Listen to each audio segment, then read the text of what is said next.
नमस्कार बच्चों, मैं डिम्पल सैनी लेकर आई हूँ आप सभी के लिए संस्कृत की ऑनलाइन क्लास। तो आप सभी का बहुत बहुत स्वागत करती हूँ आपके इस क्लास में। तो बच्चों देखिए, यहाँ हम पढ़ रहे हैं UP board 10th class Sanskrit, और इसमें हमारी 3 तरह की बुक थी, यानी कि 3 तरह के पाठ थे एक बुक में, जिसमें गद्य भारती, पद्य पीयूषम और नाटक कौमुदी। गद्य भारती, पद्य पीयूषम का हमने पढ़ लिया है। ग्रामर भी थी, संस्कृत व्याकरण कहेंगे हम, उसमें भी काफ़ी कुछ चैप्टर हो चुके हैं। ग्रामर के 1-2 टॉपिक और बचे हैं, वो भी हम जल्दी करवा लेंगे। आज हम देखिए जो करने वाले हैं, क्योंकि हमने नाटक कौमुदी का जो फर्स्ट चैप्टर है महात्मनः संस्मरणानि वो पढ़ लिया है। आज हम एक नया चैप्टर स्टार्ट करने वाले हैं, नया नाटक स्टार्ट करने वाले हैं, जिसका नाम है कारुणिको जीमूतवाहन। अब देखिए, कारुणिको जीमूतवाहन का मतलब होता है करुणा के सागर जीमूतवाहन। अब आप कहोगे जीमूतवाहन कौन है? तो पुरा काल में के प्राचीन समय में एक राजा हुआ करते थे जीमूत केतु, और जीमूत केतु के जो पुत्र थे जीमूतवाहन, उनकी जो परोपकारिता और करुणा थी वो विश्व प्रसिद्ध थी। उस करुणा को यहाँ पर बताया गया है नाटक के माध्यम से। और ये जो नाटक की जो कहानी वो इस तरह से है कि एक वासुकी होते हैं, वो गरुड़ को वचन देते हैं कि मैं तुम्हें एक सर्प दूंगा भोजन के लिए। तो वो क्या करते हैं, शंखचूड़ नामक सर्प को गरुड़ के पास भेजते हैं भोजन के लिए। वहाँ पर जीमूतवाहन आते हैं और जीमूतवाहन उनको कहते हैं कि तुम इसे नहीं खा सकते हो, क्योंकि ये सर्प है, ये ऐसा प्राणी है, ये मतलब सर्प योनि में आया है, और तुम इसे नहीं इसका भक्षण नहीं कर सकते हो, तुम मुझे खा लो, तुम मुझे मेरा भक्षण कर लो। तो फिर वो क्या करते हैं कि वासुकी ने जो वचन दिया था, उस वचन का पालन वह स्वयं के आत्म बलिदान के साथ करना चाहते हैं। तो गरुड़ क्या करते हैं, शंखचूड़ को छोड़ देते हैं, क्योंकि उसके पास अब जो जीमूतवाहन है वो आ जाते हैं। तो गरुड़ जीमूतवाहन को ले जाते हैं अपने स्थान पर। यहाँ पर जो क्या होता है, इधर जीमूतवाहन के जो माता पिता और पत्नी होती है वो चिंतित होते हैं कि हमारा जो बालक है वो कहाँ गया है, हमारा पुत्र कहाँ गया। तो उनको खोजते हुए जब शंखचूड़ आते हैं उनके पास में वार्तालाप करते हुए, तो शंखचूड़ कहते हैं कि मुझे तो किसी का भक्षण बनने के लिए यानी किसी का भोजन बनने के लिए भेजा गया था, लेकिन एक महान और परोपकारी और दयालु व्यक्ति ने स्वयं का बलिदान करके मेरे प्राणों की रक्षा की है। तो जीमूतवाहन के जो माता पिता और पत्नी होते हैं वो समझ जाते हैं कि हमारा जो पुत्र था वो इसी तरह के स्वभाव से धनी था। तो वो ये समझ कर और मूर्छित हो जाते हैं। उनको पता चल जाता है कि हमारा जो पुत्र है उसकी मृत्यु हो चुकी है। उधर जो गरुड़ थे वो अब क्या करते हैं, जीमूतवाहन से पूछते, क्योंकि गरुड़ को लग रहा है, प्रश्न लग रहा है मन के अंदर, बहुत सारे क्वेश्चन है उसके अंदर कि ये जो एक मनुष्य योनि में आया हुआ व्यक्ति वो मेरा भोजन क्यों बनना चाहता है और क्यों अपने प्राणों का बलिदान देना चाहता है। तो उससे प्रश्न करते हैं, लेकिन जीमूतवाहन कहते हैं कि तुम मेरा भक्षण कर लो, यानी कि तुम मुझे खा लो, पहले अपने पेट की भूख को शांत कर लो, फिर वही बात करेंगे, ठीक है। तो इस तरह से इस कहानी का आगे संचलन चलता रहता है। अब देखिए यहाँ बच्चों एक बात बताना चाहूंगी कि ये जो नाटक है ये नागानंद नामक नाटक संग्रह से लिया गया है, और जो लिखा गया है हर्ष ने, महाकवि हर्ष ने। अब महाकवि हर्ष किन्हें कहते हैं, हर्षवर्धन को ही महाकवि हर्ष कहा जाता है। किन्हें कहा जाता है, हर्षवर्धन को। तो हर्षवर्धन को ही महाकवि हर्ष कहा जाता है। और महाकवि हर्ष की यानी हर्षवर्धन की जो हिस्ट्री है, वो इतिहास है, वो इस तरह से है कि जो हर्षवर्धन है प्रभाकर वर्धन के पुत्र थे और राज्यवर्धन के छोटे भाई थे। अब आप कहोगे प्रभाकर वर्धन कौन थे? तो प्रभाकर वर्धन कन्नौज और थानेश्वर के राजा थे, यानी कि जहाँ पर कन्नौज जहाँ की राजधानी थी और थानेश्वर जिनकी राजधानी थी, वहाँ के वे राजा थे प्रभाकर वर्धन। उनके 2 पुत्र और 1 पुत्री थी। 2 पुत्र राज्यवर्धन और हर्षवर्धन, 1 पुत्र थी राज्यश्री। अब क्या हुआ था कि मतलब जब दुश्मनों ने आक्रमण किया, तो जब पिता की मृत्यु हो गई तो उनकी माता ने भी आत्मदाह कर दिया, ठीक है। और जब राजश्री के पति की मृत्यु हो गई, मतलब किसी कूटनीति रचना के आधार पर, राजनीतिक विद्रोह के आधार पर, तो जो राज्यश्री वो भी अपना आत्म बलिदान करने के लिए आतुर हो गई। लेकिन हर्षवर्धन ने उन्हें समझाया कि नहीं, हमें राज्य की रक्षा करनी है। और उधर राज्यवर्धन का धोखे से उनकी मृत्यु हो जाती है, ठीक है। तो हर्षवर्धन और राज्यश्री मिलकर दोनों राज्य का संचालन करते हैं। हर्षवर्धन दिग्विजय करते हैं, 10 दिशाओं को जीतते हैं, और यहाँ पर राज्यश्री है वो राज्य का संचालन करती है, राज्य को चलाती है। अब थानेश्वर से क्योंकि जो कन्नौज होता है वो राज्यश्री के पति की राजधानी होती है, पति के राज्य की राजधानी होती है, तो क्या करते हैं हर्षवर्धन थानेश्वर की राजधानी को शिफ्ट कर देते हैं, कहाँ पर, कन्नौज में, यानी कि कन्नौज को राजधानी बना देते हैं। ठीक है, तो इस तरह से उनका चलता रहता है। इधर हर्षवर्धन मतलब महायज्ञ का संपादन करते हैं और 5 वर्षों तक महादान देते हैं, क्योंकि उन्होंने अकुत धन संपत्ति इकट्ठी कर ली थी। उस अकुत धन संपत्ति को दान में देकर और वे सन्यासी बन जाते हैं। इस तरह से वे परोपकार का कार्य करते हैं।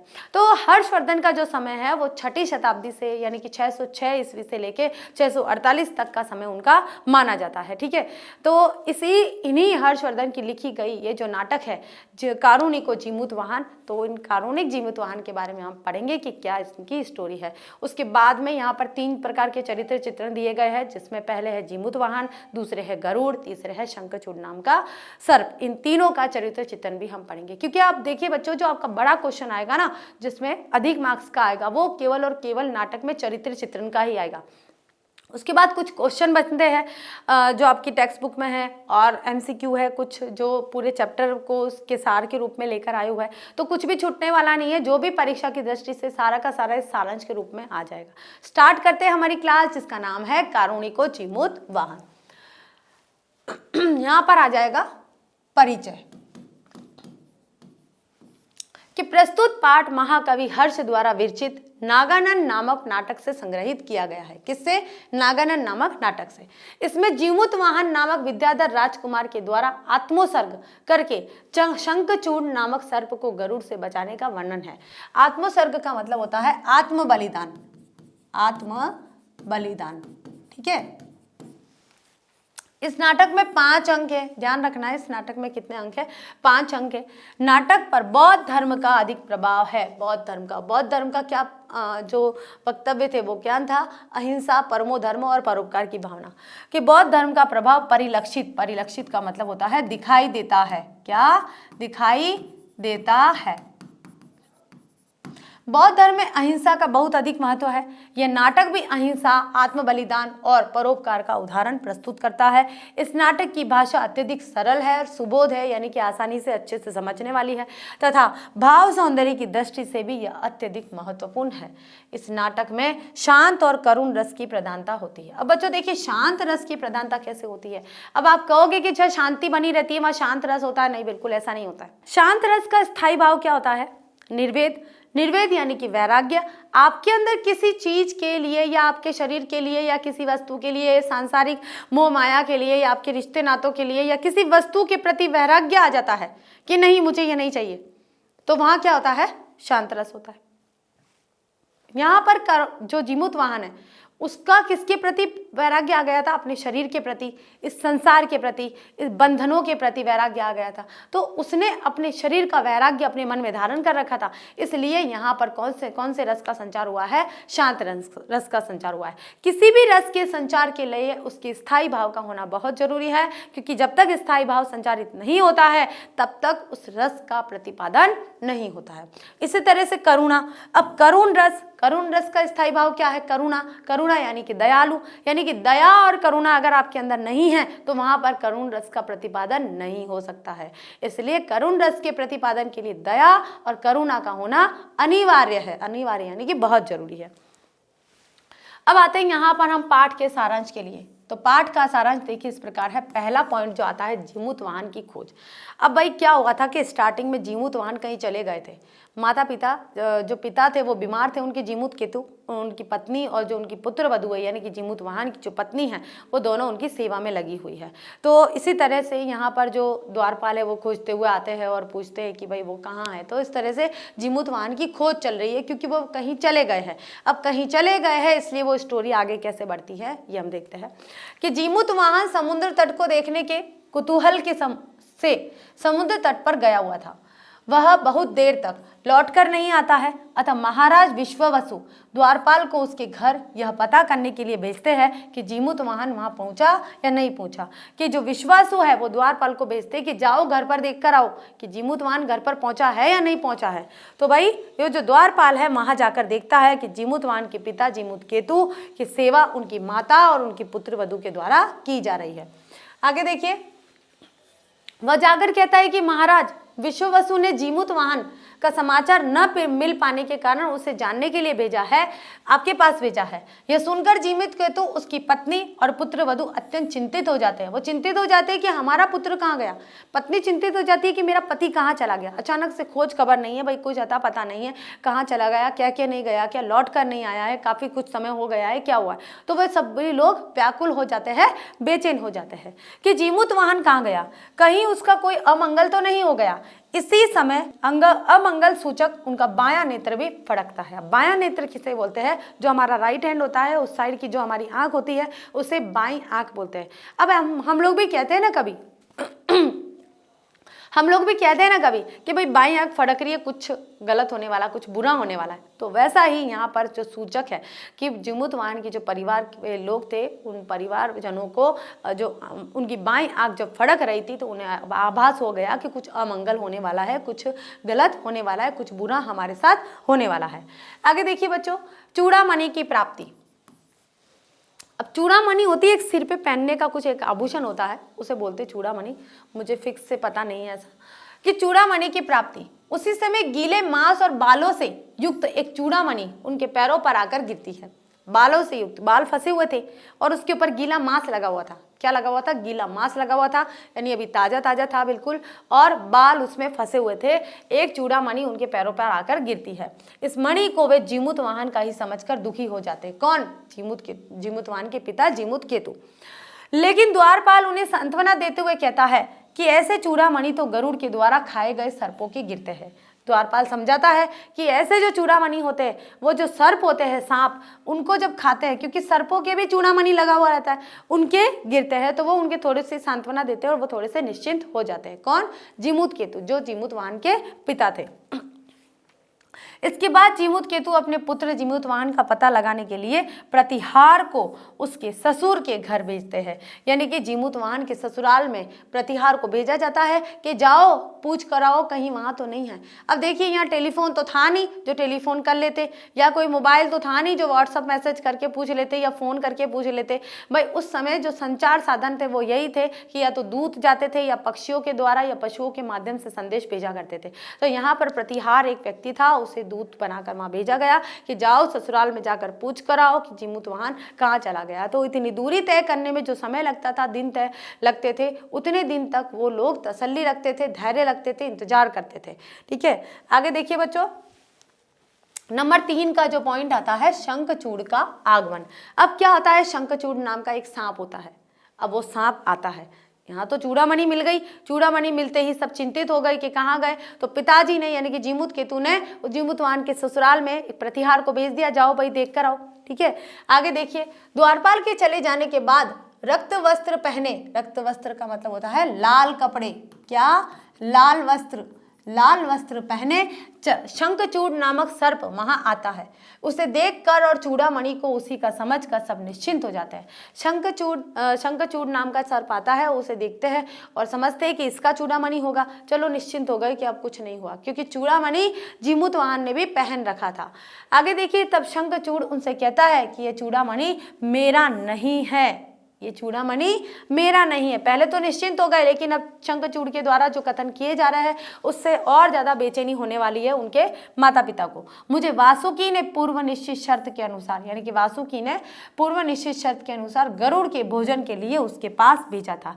ये पंक्ति देखिए, ऐसा है कि वासुकी ने गरुड़ को, हो सकता है भविष्य में कोई भूतकाल में पूर्व में कोई ऐसा कोई वचन दिया हो कि मैं तुम्हें एक सर्प दूंगा भोजन के लिए, तो हो सकता है शंखचूड़ को वासुकी ने भोजन के लिए गरुड़ के पास भेजा था। ठीक है, किंतु किसी दयालु विद्याधर ने गरुड़ को अपने प्राण देकर मेरी रक्षा की है।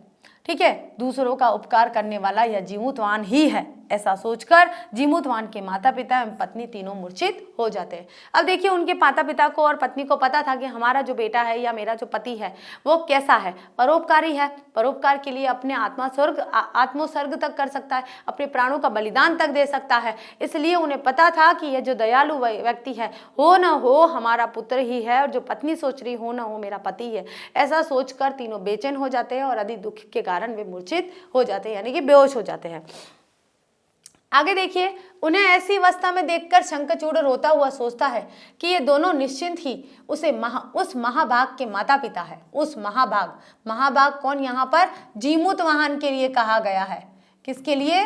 जीमूतवाहन के लिए कहा गया है। मैंने अप्रिय वचन कहकर इनके हृदय को दुखी किया है कि अब मुझे ऐसा नहीं कहना चाहिए था कि मुझे किसी ने बचाया है या किसी के प्राणों का बलिदान देने के कारण मेरे प्राण बच गए हैं। मुझे ऐसे वचन नहीं कहने थे और ये वचन कहने के साथ ही मैंने उन्हें दुखी किया है, इसलिए मैं पाप का भागी हो गया हूँ। या अब मेरा यह कर्तव्य हो जाता है कि मैं अपने प्राण दूं, या तो मैं अपने प्राण दूं या फिर इन दोनों को धैर्य दिलाऊं, या मैं उनको धीरज दिलाऊं।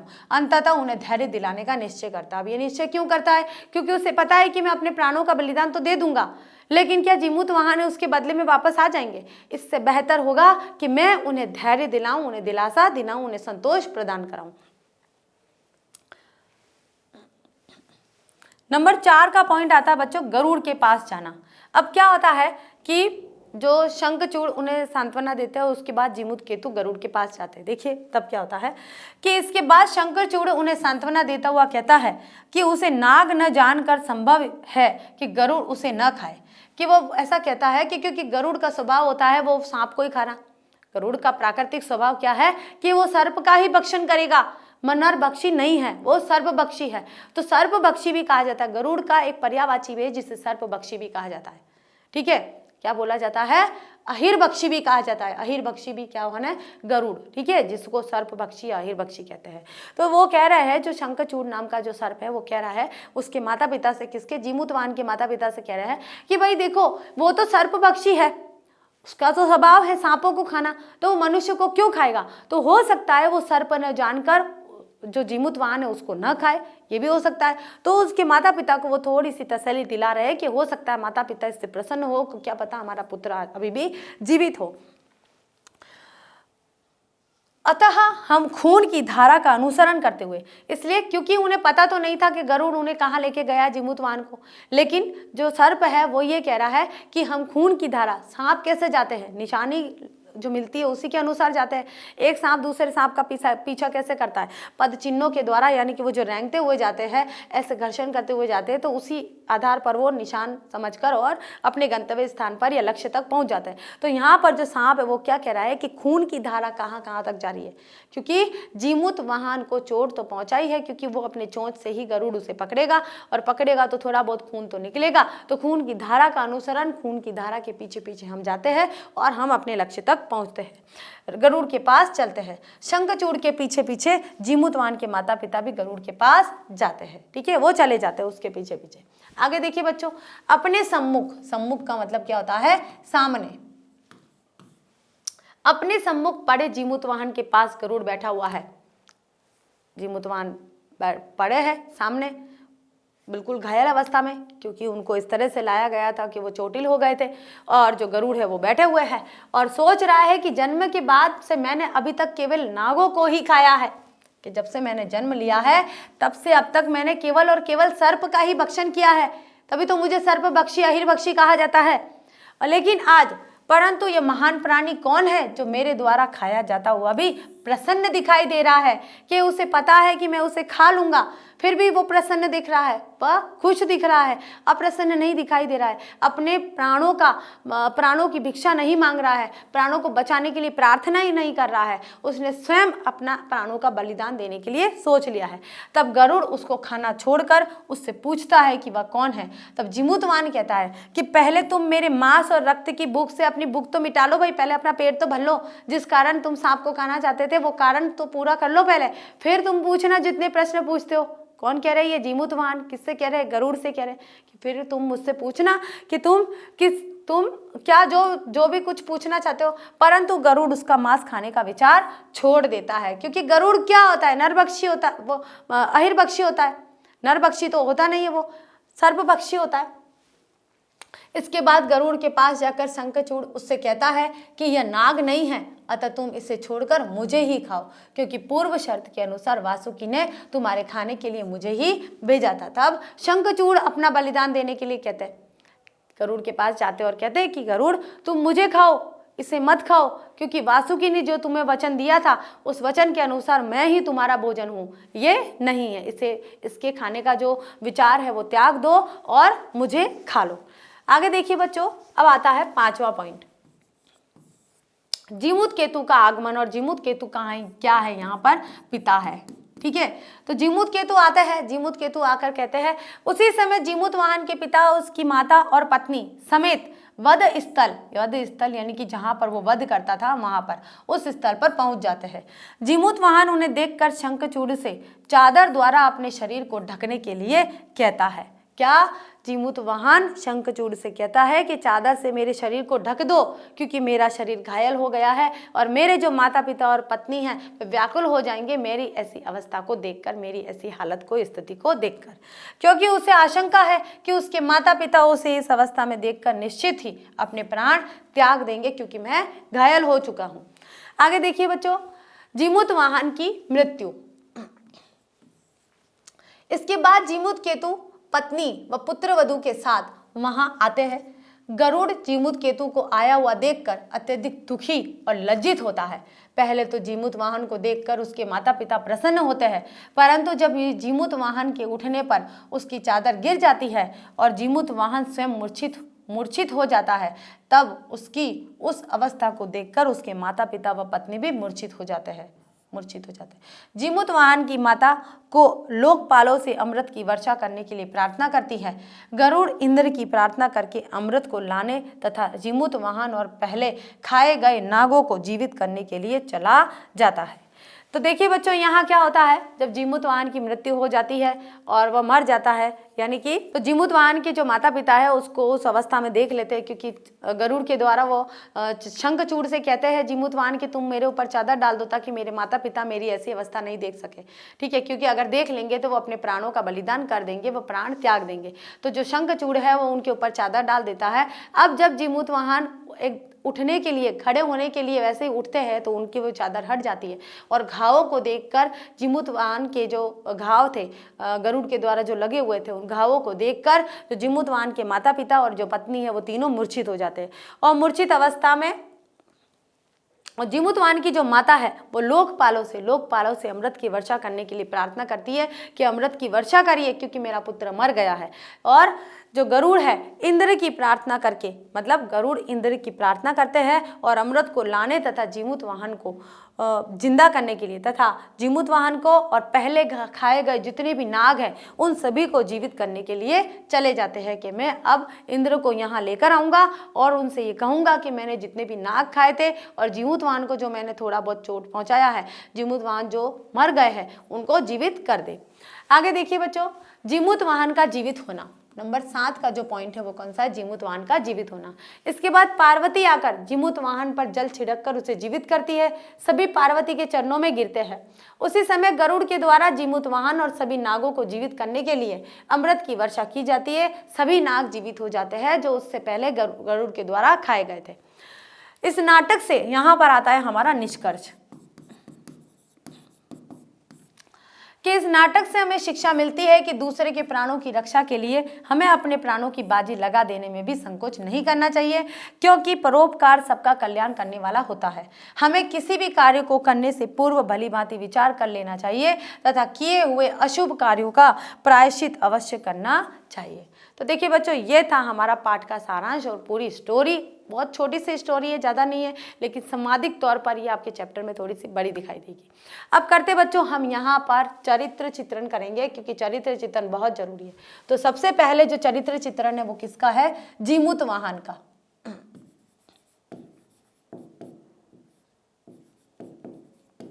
जीमूत वाहन का चरित्र चित्रण,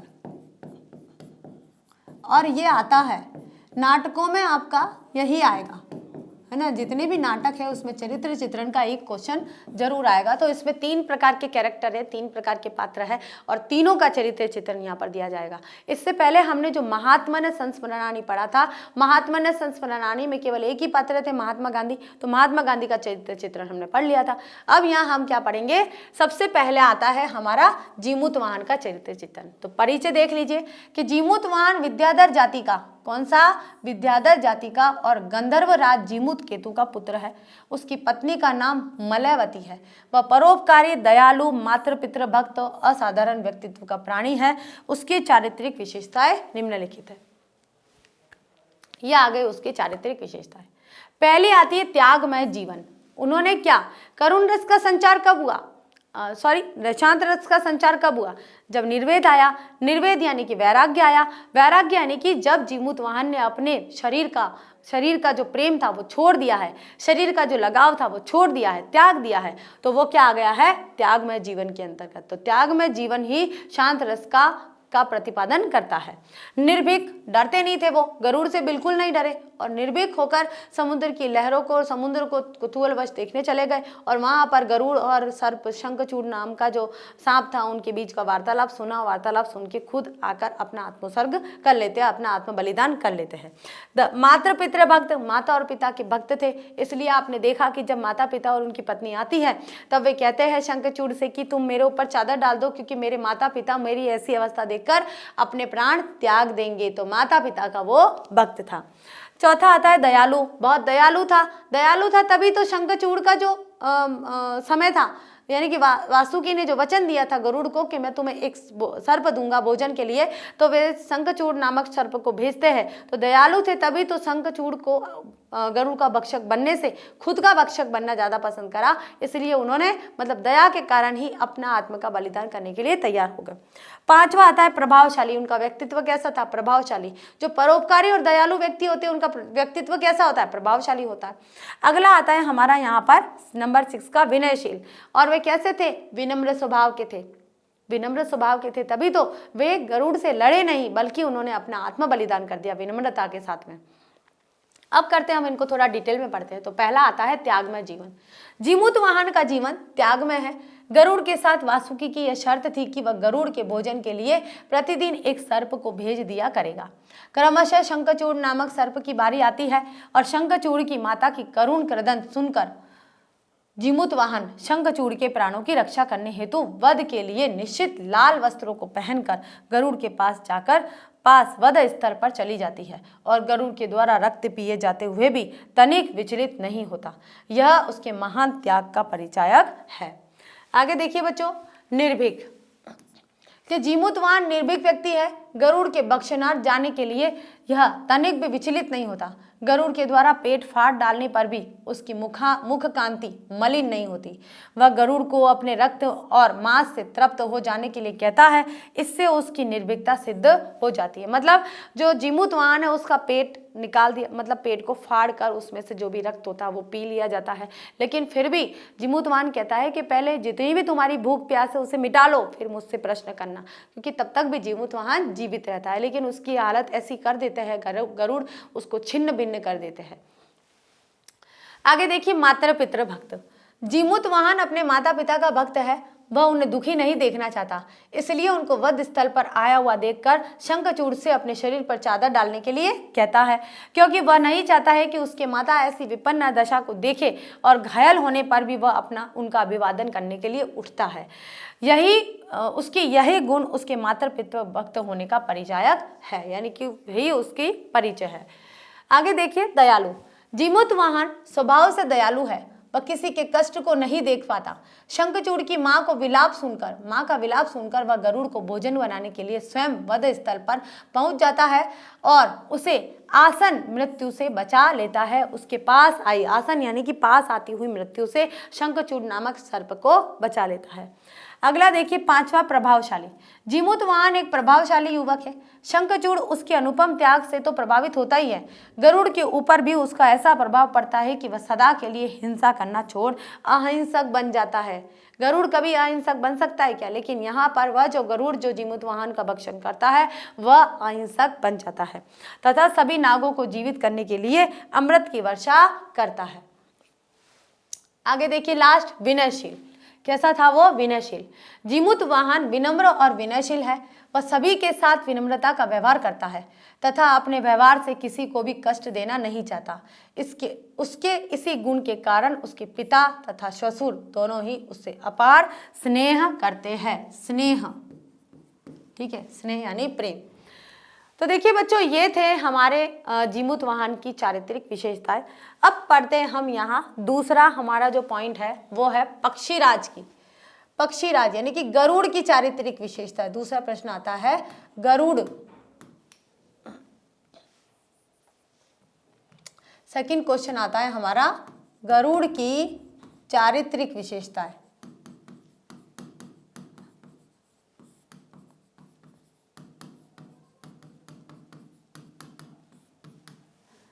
परिचय देखिए, ये उत्तर है हमारा।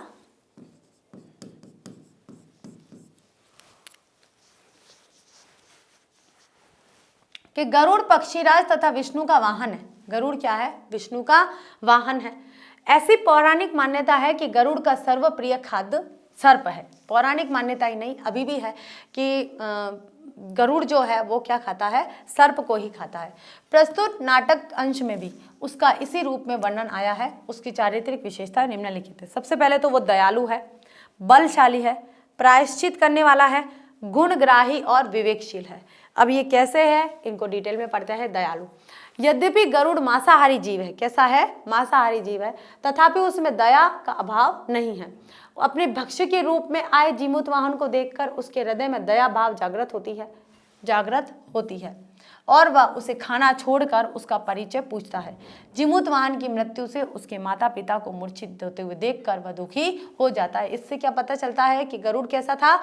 दयालु प्रवृत्ति का था। कैसी प्रवृत्ति का था? दयालु प्रवृत्ति का था, क्योंकि वो जीमूत वाहन को खाना छोड़ देता है और जब माता पिता उसके दुखी हो जाते हैं तो वो ये क्या कहता है कि मैं कभी भी, यानी कि इंद्र से गुजारिश करता है, इंद्र से कहता है कि मैंने अभी तक जितने भी नागों को खाया है और ये जो जीमूत वाहन है, जो मृत्यु को प्राप्त हो चुका है, इनको जीवित कर दीजिए और मैंने जितने नागों को खाया उनको भी जीवित कर दीजिए। तो इससे क्या पता चलता है कि वो कैसा था? दयालु था। इंद्र से अमृत वर्षा कराकर समस्त सर्पों को जीवित कराने में के पुनीत यानी कि पुण्य कार्य से भी उसकी दयालुता का भान होता है। दूसरा है बलशाली। गरुड़ बलशाली पक्षी है। कैसा है? बलशाली, बहुत ताकतवर होता है गरुड़। मतलब एक गरुड़ काफी होता है एक व्यक्ति को भी उठाने में। तो आप देखिए जीमूत वाहन को वो उठाकर लेके गया। कैसे लेके गया कि एक व्यक्ति को उठा सकता है, मनुष्य का भार वहन कर सकता है, इसका मतलब वो बलशाली है। भगवान विष्णु का वाहन होने के कारण उसके बलशाली होने का संकेत भी मिलता है। दूसरे सर्प जाति का विनाश करने और सर्पराज वासुकी द्वारा उससे समझौता कर स्वयं उसका भोज्य पदार्थ उसे उपलब्ध कराने के प्रसंग में से भी उसके बलशाली होने की पुष्टि होती है। बलशाली है तभी तो वासुकी जो थे, वासुकी कौन थे? नाग थे। कौन से नाग थे? आपको याद होगा कभी कि आपने कभी श्री कृष्ण लीला देखी होगी कि जब यमुना नदी के अंदर श्री कृष्ण के जो साथी होते हैं उनकी जो गेंद चली जाती है, तब श्री कृष्ण उस गेंद को लेने के लिए यमुना नदी के तट के अंदर जाते हैं और वहाँ वासुकी जो नाग होता है उसका शासन होता है। वासुकी नाग को वो पछाड़ देते हैं और उसको परास्त कर देते हैं और उसके फन पर चढ़कर फिर ऊपर आते हैं। वही वासुकी नाग यहाँ पर बताया गया है। वो जो वासुकी नाग है वो गरुड़ से एक वचन लेता है और उसे वचन देता है कि मैं प्रत्येक दिन आपको एक सर्प बख्श यानी खाने के लिए, भोजन के लिए दूंगा। तो इसीलिए यहाँ पर जो गरुड़ है उसके सामने शंखचूड़ नाम के सर्प की बारी आती है। प्रायश्चित करने वाला, सर्पों के राजा, यहाँ तक आएगा प्रायश्चित करने वाला। सर्पों के राजा वासुकी के प्रार्थना करने पर वह सर्पों के अंधाधुंध विनाश को रोक देता है। अब क्या होता है, कभी कभी क्या होता है, आपने एक स्टोरी और सुनी होगी, बहुत अच्छी कहानी है कि जब शेर है ना जंगल में शिकार करने जाता है अपने खाने के लिए, तो वो बहुत सारे जानवरों को ऐसे ही मार देता है लेकिन खा नहीं पाता है। तब सभी जानवर मिलकर उसके पास जाते हैं और कहते हैं कि भाई महाराज आप एक काम करिए, आप तो इस तरह से हमला करते हैं कि बहुत सारे जानवर मर जाते हैं, लेकिन आप उनमें से कुछ ही जानवरों को खा पाते हैं और कुछ ऐसे ही अपना जो बलिदान है वो दे देते हैं, ऐसे ही वेस्ट होता है। तो आप एक काम करिए कि हम में से कोई बारी बारी से आपके लिए, मतलब आपका एक भोजन बनेगा और आप उसको खा लेना, ठीक है। तो ऐसे ही यहाँ पर भी हुआ था कि जो गरुड़ है वो बहुत सारे नागों को घायल कर लेता और खाता बहुत कम था। तो इसलिए यहाँ पर वासुकी नामक जो नाग है वो कहता है कि ये जो आप अंधाधुंध सर्वनाश कर रहे हो सर्पों का, इसलिए एक वचन देता हूँ कि मैं आपको डेली, मतलब रोजाना प्रत्येक दिन एक सर्प खाने के लिए दूंगा। इससे क्या होगा, जो अंधाधुंध सर्पों का नाच हो रहा है वो खत्म हो जाएगा, ठीक है। तो इसी को यहाँ पर फॉलो किया गया और अपने भोजन हेतु प्रतिदिन एक सर्प देने के लिए वासुकी से कहता है। जीमूत वाहन के प्रसंग में भी उसे अपने किए पर पश्चाताप होता है और वह उसके प्रायश्चित के लिए इंद्र से अमृत वर्षा कराकर सभी सर्पों सभी सर्पों को पुनर्जीवित तो करता ही है, साथ ही प्रायश्चित स्वरूप सदैव के लिए अहिंसक भी बन जाता है, यानी कि कभी सर्प का भक्षण नहीं करेगा, ऐसा भी वह कह देता है। आगे देखिए बच्चों, लास्ट वाला है कि गुणग्राही और विवेकशील। कि गरुड़ कैसा था? गुण से भरा हुआ, गुणग्राही था। गुणग्राही होने के संकेत कहाँ मिलते हैं हमें? देखिए कि गरुड़ गुणग्राही पक्षी है। जीमूत वाहन के त्याग, परोपकार और आत्म बलिदान के गुणों को देखकर उसका हृदय द्रवित हो जाता है। उसके गुणों से प्रभावित होकर वह उसे खाना त्याग कर उसका परिचय पूछता है और अंततः अपने कर्म के अनौचित्य पर पश्चाताप करता हुआ सभी सर्पों को जीवित करा देता है। यह तथ्य उसके गुणग्राही हो और विवेकशील होने को इंगित करता है। यहाँ से आता है हमारा निष्कर्ष कि निष्कर्ष रूप में कहा जा सकता है कि गरुड़ समझौतावादी है, सिद्धांतवादी है, विवेकशील है, गुणग्राही है, क्षमाशील है, दयालु है और पराक्रमी पक्षी है। तो गरुड़ की चारित्रिक विशेषताएं आपने देख ली है। अब चलते बच्चों हम यहाँ पर हमारे तीसरे प्रश्न की तरफ, जिसमें शंखचूड़ की, तीसरा प्रश्न है शंखचूड़ की चारित्रिक विशेषताएं।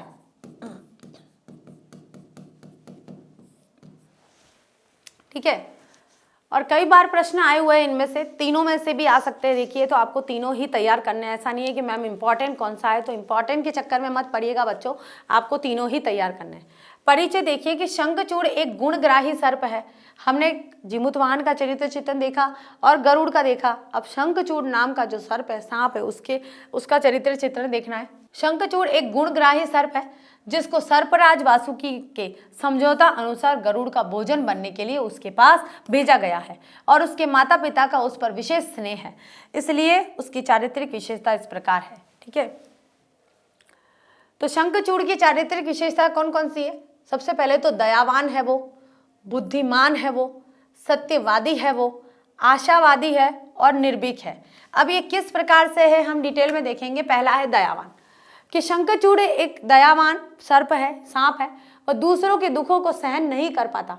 जीमूत वाहन के माता पिता और उसकी पत्नी की दीन दशा को देखकर उसका हृदय दया से भर उठता है और वह अपने को धिक्कारने लगता है कि यह मैंने क्या कर दिया, कि मैंने जो उनके सामने जिस बात को रखा है उस बात से वे समझ गए हैं कि उनका पुत्र के साथ कोई अमंगल हुआ है और वे तीनों के तीनों मूर्छित हो जाते हैं। तब उनके अंदर दया भाव आ जाती है। किसके अंदर?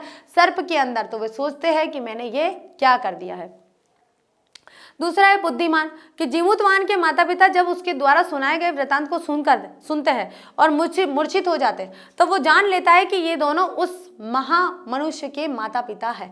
इसलिए वो बुद्धि का प्रयोग करता है और बुद्धि का प्रयोग करके वो क्या कहते हैं? वो कहते हैं कि हम रक्त की जो धारा है, उस रक्त धारा का अनुसरण, यानी कि रक्त धारा का अनुसरण करते हुए उसके पीछे पीछे जाकर हम जीमूत वाहन तक पहुंच सकते हैं। तो वे ऐसा ही करते हैं। उसकी चेतना, यानी कि वो क्या कहते हैं, तो वह यह जान लेता है कि ये दोनों उस उपकारी के ही माता पिता है। उसकी चेतना लौट आने पर वह उनसे कहता है कि गरुड़ ने जीमूत वाहन को सर्प न होने के कारण शायद खाया न हो और वो जीवित हो, वो ऐसा अनुमान लगाते हैं।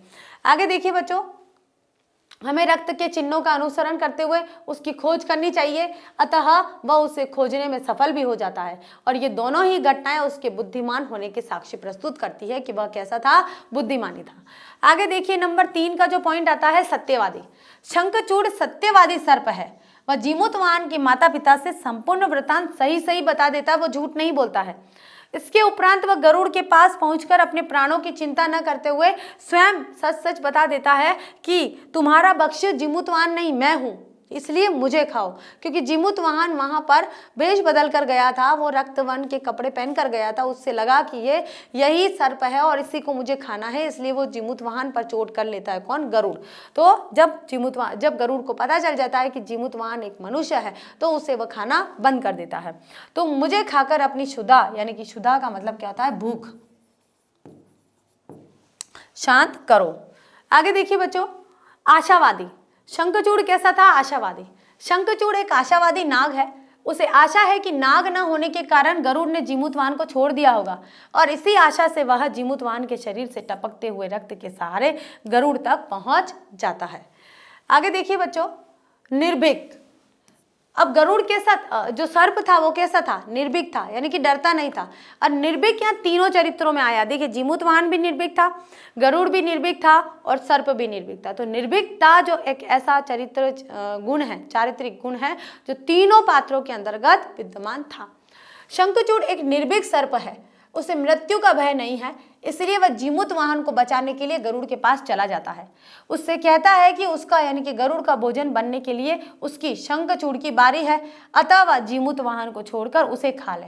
ठीक है, यहाँ तक हमारा हो गया। अब निष्कर्ष जो आता है हमारा वो आता है कि निष्कर्ष रूप से हमें कह सकते हैं कि शंखचूड़ एक दयावान, निर्भीक, आशावादी, सत्यवादी और बुद्धिमता से परिपूर्ण चरित्र वाला एक नाग है, जो अंततः जीमूत वाहन के प्राण बचाने में सफल हो जाता है। उसकी मृत्यु हो जाती है, लेकिन माँ पार्वती आती है और माँ पार्वती जीमूत वाहन को जीवित कर देती है।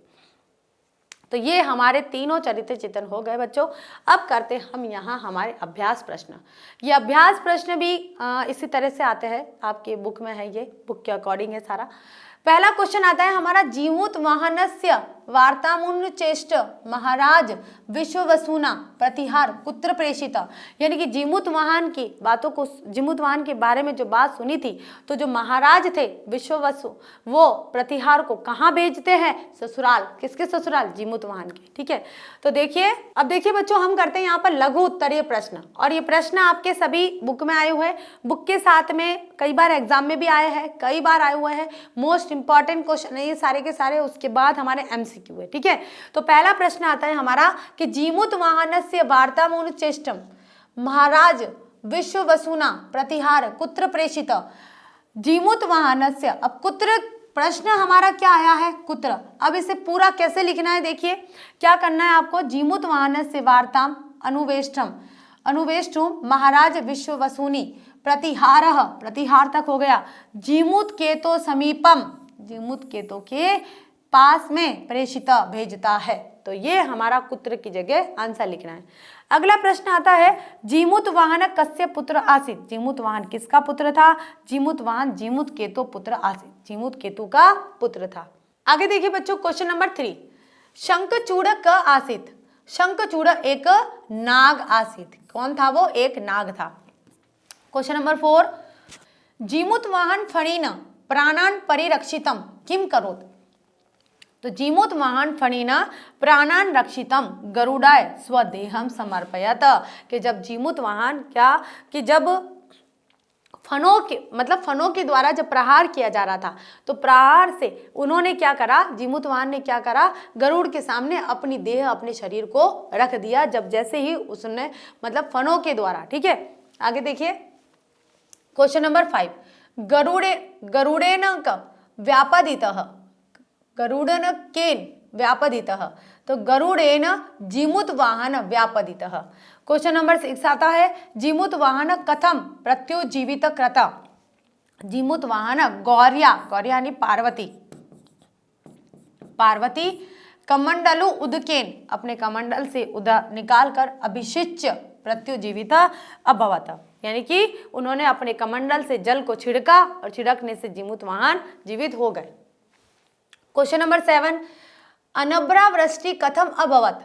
जीमूत वाहन अस्थिशेषान उरगपतिन च प्रत्युजीवितम करतु अनभ्रावृष्टि अभवत। यानी कि जीमूत वाहन को और भी जो मारे हुए सांपों को जीवित करने के लिए अमृत की वृष्टि की गई थी। क्वेश्चन नंबर 8 आता है, जीमूत वाहन से पिता क आसित। कौन थे इनके पिता, या जीमूत वाहन पितु किम आसित। तो जीमूत वाहन से पिता जीमूत केतो आसित। ये रिपीट हुआ है क्वेश्चन। अब चलते क्वेश्चन नंबर 9, जीमूत वाहन केन व्यापादित। जीमूत वाहन गरुड़ेन व्यापादित। क्वेश्चन नंबर 9, नागानंद नाटक से प्रणेतु किम नाम आसित। नागानंद नाटक के जो प्रणेता है, रचयिता है, उनका नाम क्या है। तो नागानंद नाटक से प्रणेतु नाम महाकवि हर्ष आसित। महाकवि हर्ष यानी हर्षवर्धन ने लिखा था। आगे देखिए क्वेश्चन नंबर 11, जीमूत वाहन क आसित। जीमूत वाहन गंधर्व राज जीमूत केतु पुत्र विद्याधर वंश तिलक च आसित। ये जीमूत वाहन गंधर्व राज जीमूत केतु के पुत्र और विद्याधर वंश के तिलक यानी कि विद्याधर वंश के व्यक्ति थे। क्वेश्चन नंबर 12, नागानंद से नाटक से रचयिता क आसित। क्वेश्चन कैसे भी प्रणेता बोलो या रचयिता बोलो, अलग अलग तरह से आ सकता है। तो नागानंदस्य नाटकस्य रचयिता महाकवि हर्षवर्धन आसीत्। अब चलते बच्चों हम यहाँ पर हमारे अति यानी कि MCQ की तरफ, यानी कि बहुविकल्पात्मक प्रश्न में या वस्तुनिष्ठ प्रश्न में। ठीक है, पहला प्रश्न आता है, कारुणिको जीवित वाहन शीर्षक पाठक किस कृति से संकलित किया गया है? पुरुष परीक्षा से, नागानंद से, बुद्ध चरितम से या जातक माला से? नागानंद से, तो ख इसका उत्तर सही आएगा। आगे देखिए बच्चों, क्वेश्चन नंबर 2, जीमूतवाहन के अनुपम त्याग को दर्शाने वाला नाटक कारुणिको जीमूतवाहन किस धर्म से संबंधित है? बौद्ध धर्म से, सिख धर्म से, जैन धर्म से, पारसी धर्म से? बौद्ध धर्म से, यानी कि हमारा क उत्तर सही आएगा। अगला देखिए क्वेश्चन नंबर 3, परोपकारी विद्याधर राजकुमार का क्या नाम है? क्या नाम है? विश्वासु, शंखचूड़, जीमूतवाहन या जीमूतकेतु? परोपकारी विद्याधर राजकुमार का नाम, विद्याधर राजकुमार का नाम जीमूतवाहन है, यानी कि ग उत्तर सही आएगा। विद्याधर वंश के थे वे। ठीक है। क्वेश्चन नंबर 4 है, जीमूतवाहन और जीमूतकेतु का परस्पर क्या संबंध है? पुत्र पिता का, पिता पुत्र का, भाई भाई का, स्वामी सेवक का? क्या बोला? जीमूतवाहन तो ये थे पुत्र और जीमूतकेतु ये थे पिता।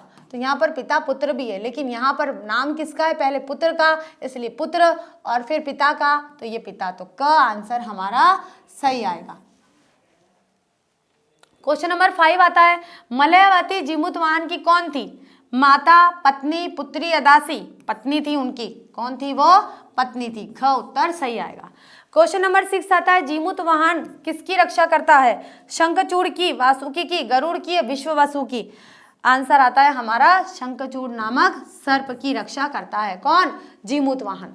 आगे देखिए बच्चों, क्वेश्चन नंबर 7 आता है। तो क्वेश्चन नंबर 7 क्या कर रहा है? कारुणिको जीमूतवाहन पाठ में सर्पराज किसे कहा गया है? वासुकी को, गरुड़ को, शंखचूड़ को या विश्ववसु को? सर्पराज, सर्प केवल शंखचूड़ था, लेकिन सर्पराज सांपों का राज किसे कहा गया है? वासुकी को कहा गया है, इसलिए हमारा क उत्तर सही आएगा। क्वेश्चन नंबर 8 आता है कि गरुड़ ने जीमूतवाहन का मांस क्यों खाया? क्यों खाया जीमूतवाहन का मांस? उसकी जीमूतवाहन से शत्रुता थी, उसको जीमूतवाहन का मांस प्रिय था, या उसने जीमूतवाहन को नाग समझा था, या इसमें से कोई नहीं? बिल्कुल उसने क्या समझा था? जीमूतवाहन को नाग समझा था, इसलिए उसने जीमूतवाहन का जो मांस था वो खा लिया था। आगे देखिए क्वेश्चन नंबर 9, कारुणिको जीमूतवाहन शीर्षक पाठ में नायिका कौन है? शंखचूड़ की माता, शंखचूड़ की सास, जीमूतवाहन की सास, जीमूतवाहन की माता या जीमूतवाहन की पत्नी? जीमूतवाहन की जो पत्नी है वही नायिका के रूप में यहाँ पर आई है। ठीक है। क्वेश्चन नंबर 10, कारुणिको जीमूतवाहन पाठ में देवी के रूप में किसको प्रस्तुत किया गया है? देवी के रूप में किसको प्रस्तुत किया है? शंखचूड़ की माँ को, जीमूतवाहन की माँ को, पार्वती को, या फिर जीमूतवाहन की पत्नी को? अब देखिए क्वेश्चन नंबर 10 आता है कि कारुणिको जीमूतवाहन पाठ में देवी के रूप में किसको प्रस्तुत किया गया है? कि शंखचूड़ की माँ को? बिल्कुल नहीं। जीमूतवाहन की माँ को, पार्वती को, या जीमूतवाहन की पत्नी को? जीमूतवाहन की पत्नी को तो नायिका कहा गया है। क्या कहा गया है? नायिका। यहाँ पर शंखचूड़ की माँ को नहीं कहा गया, पार्वती को नहीं कहा गया क्योंकि अंत में आई थी। यहाँ पर जीमूतवाहन की माँ को क्या कहा गया है? देवी कहा गया है। क्या कहा गया है? देवी कहा गया है। क्वेश्चन नंबर 11 आता है, वत्स अभि तथेशा तब भारती भवतु वयमपि त्वरति मेवानुगच्छाम वाक्यस्य वक्ता क अस्ति? इस वाक्य के जो वक्ता है, यानी कि जिन्होंने ये वाक्य कहा है, वो कौन है? शंखचूड़, जीमूतवाहन, गरुड़ या जीमूतकेतु? कि ये जो शब्द है ये किन्होंने कहे कि वत्स, हे बेटा, अभि तथेशा तब भारती भवतु वयम अपि, हम सभी, त्वरित मेवा अनुगच्छाम, हम यहाँ से अभी जल्दी से चले जाएंगे। वाक्य से वक्ता क अस्ति, कि ये वाक्य के वक्ता यानी कि वाक्य इस कथन के कहने वाले कौन है? कौन है? ये कहा था जीमूतकेतु ने। किसने कहा था? ये जीमूतकेतु ने, इसलिए घ आएगा। क्वेश्चन नंबर 12, जीमूतवाहन को किसने जीवित किया? अमृतवर्षा ने, गौरी ने, गरुड़ ने या इंद्र ने? जीमूतवाहन को किसने जीवित किया था? पार्वती ने। लेकिन सभी सर्पों को जीवित करने के लिए गरुड़ ने किसकी वर्षा करवाई थी? अमृत की वर्षा करवाई थी। तो उत्तर आएगा हमारा यहाँ पर ग, ख गौरी। क्वेश्चन नंबर आता है 13, अमृत लेने के लिए इंद्र के पास कौन जाता है? कौन जाता है अमृत लेने के लिए? शंखचूड़, गरुड़, वासुकी या जीमूत केतु? गरुड़ जाता है। क्यों जाता है? क्योंकि वो अब अहिंसक बन गया है। उसने कहा था कि मैं इंद्र के पास जाता हूँ और इंद्र से अनुनय विनय करता हूँ कि आप इस धरती पर अमृत की वर्षा करें, जिससे मेरे द्वारा खाए गए सारे के सारे नाग जीवित हो सके। क्वेश्चन नंबर 14 आता है, सुनंद यावदनया वेलया सदनय गतों में पुत्र को भविष्यति। वाक्य में रिक्त स्थान की पूर्ति कीजिए। ये जो रिक्त स्थान है वो यहाँ पर आएगा, यहाँ इन दोनों के बीच में। तो सुनंद यावदनया वेलया सदनमेव गतों में पुत्र को भविष्यति, कि सुनो, उस सुनंद को यानी कि प्रतिहार को कहते हैं कि यावत नया वेलया, इस समय हो सकता है कि वह गतो में पुत्र को, मेरा जो पुत्र है, भविष्यति गया होगा। कहाँ पर गया होगा? ये कौन कहते हैं? जीमूत केतु कहते हैं। प्रतिहार से कहते हैं कि जो उसका जो पुत्र है वो कहाँ गया होगा? वधु से, मातु से, श्वशुर से। यहाँ आ जाएगा श्वशुर से, श्वशुर से। ठीक है, गतो में पुत्र को भविष्यति वाक्य में। ठीक है, तो यहाँ श्वशुर आ जाएगा, यानी कि ग उत्तर हमारा सही आएगा। आगे देखिए बच्चों, क्वेश्चन नंबर 15, शंखचूड़ नाम नाग खल्वहम वेनतयस्याहार अर्थम मवस प्राप्तो वासुकी नाम प्रेषित। वाक्य से वक्ता को अपि, वाक्य के जो वक्ता है वो कौन है? ये वाक्य किसने कहा था? गरुड़ ने, जीमूत केतु ने, मलय केतु ने, शंखचूड़ ने? शंखचूड़ ने ये वाक्य कहा था कि मुझे वासुकी ने गरुड़ के भक्षण, गरुड़ का भोजन बनने के लिए भेजा है। ये किसने कहा था? शंखचूड़ ने। क्वेश्चन नंबर 16 है, अहम तव मैं तुम्हारे, प्रेषितो अस्मि वासुकी नाम, मैं तुम्हारे किसके लिए? वासुकी के द्वारा भेजा गया हूँ। किसके लिए भेजा गया हूँ? मैं रिक्त स्थान की पूर्ति कीजिए। रक्षार्थम, रक्षा के लिए, हंतुम, मारने के लिए, आहार्थम, भोजन के लिए, या नष्टार्थम, नष्ट करने के लिए। आहार्थम आएगा यहाँ पर। क्या आ जाएगा? आहार्थम, यानी कि ग उत्तर सही आएगा, भोजन के लिए। क्वेश्चन नंबर 17, शंखचूड़ समुपविश्य अनेनोत्तरेण आच्छादित शरीरम कृत्वा धारयमान वाक्यस्य वक्ता क अस्ति। यानी कि ये जब कहा कि शंखचूड़ अभी जिस तरह से भी मेरा जो शरीर है वो एक चादर से ढक दो, ऐसा किसने कहा? जीमूत वाहन, जीमूत केतु, मलय केतु या मलयवती? जीमूत वाहन ने कहा था शंखचूड़ से कि तुम मेरा जो शरीर है जो इस अवस्था में पड़ा हुआ है उसे एक चादर से ढक दो। क्वेश्चन नंबर 18 आता है, जीमूत वाहन से पिता आसित। कौन थे भाई? शंखचूड़, मलय केतु, जीमूत केतु। ये जीमूत केतु उनके पिता थे। ग उत्तर हमारा सही आएगा और इसमें हमारा क उत्तर सही आएगा। आगे चलते क्वेश्चन नंबर 19, नागानंद से नाटक से रचयिता अस्ति। नागानंद के नाटक के रचयिता कौन थे भाई? हर्षवर्धन थे। कौन थे? हर्षवर्धन, जिन्हें महाकवि हर्ष भी कहा जाता था। तो उत्तर आएगा हमारा ख। क्वेश्चन नंबर 20, विद्याधरेन केनानी आविष्ट चेतसा। विद्याधरेन केनानी आविष्ट चेतसा करुणा। यहाँ आ जाएगा करुणा। कि क्रोध, विद्याधरेन कि जो विद्याधर है उसके अंदर क्या था? क्रोध था, भय था, पीड़ा थी या करुणा थी? करुणा थी उनके अंदर। विद्याधर के कौन थे? यहाँ पर जीमूत वाहन के लिए कहा गया है। जीमूत वाहन कैसे थे? विद्याधर वंश के थे। क्वेश्चन नंबर 21, विद्याधर रक्षाम करोति। किसकी रक्षा करी थी उन्होंने? किसकी करी थी? गरुड़स्य, गरुड़ की, शंखचूड़स्य, शंखचूड़ की, वासुकी की या जीमूत केतु की? उन्होंने रक्षा करी थी शंखचूड़ की। तो यहाँ पर हमारा उत्तर ख सही आएगा।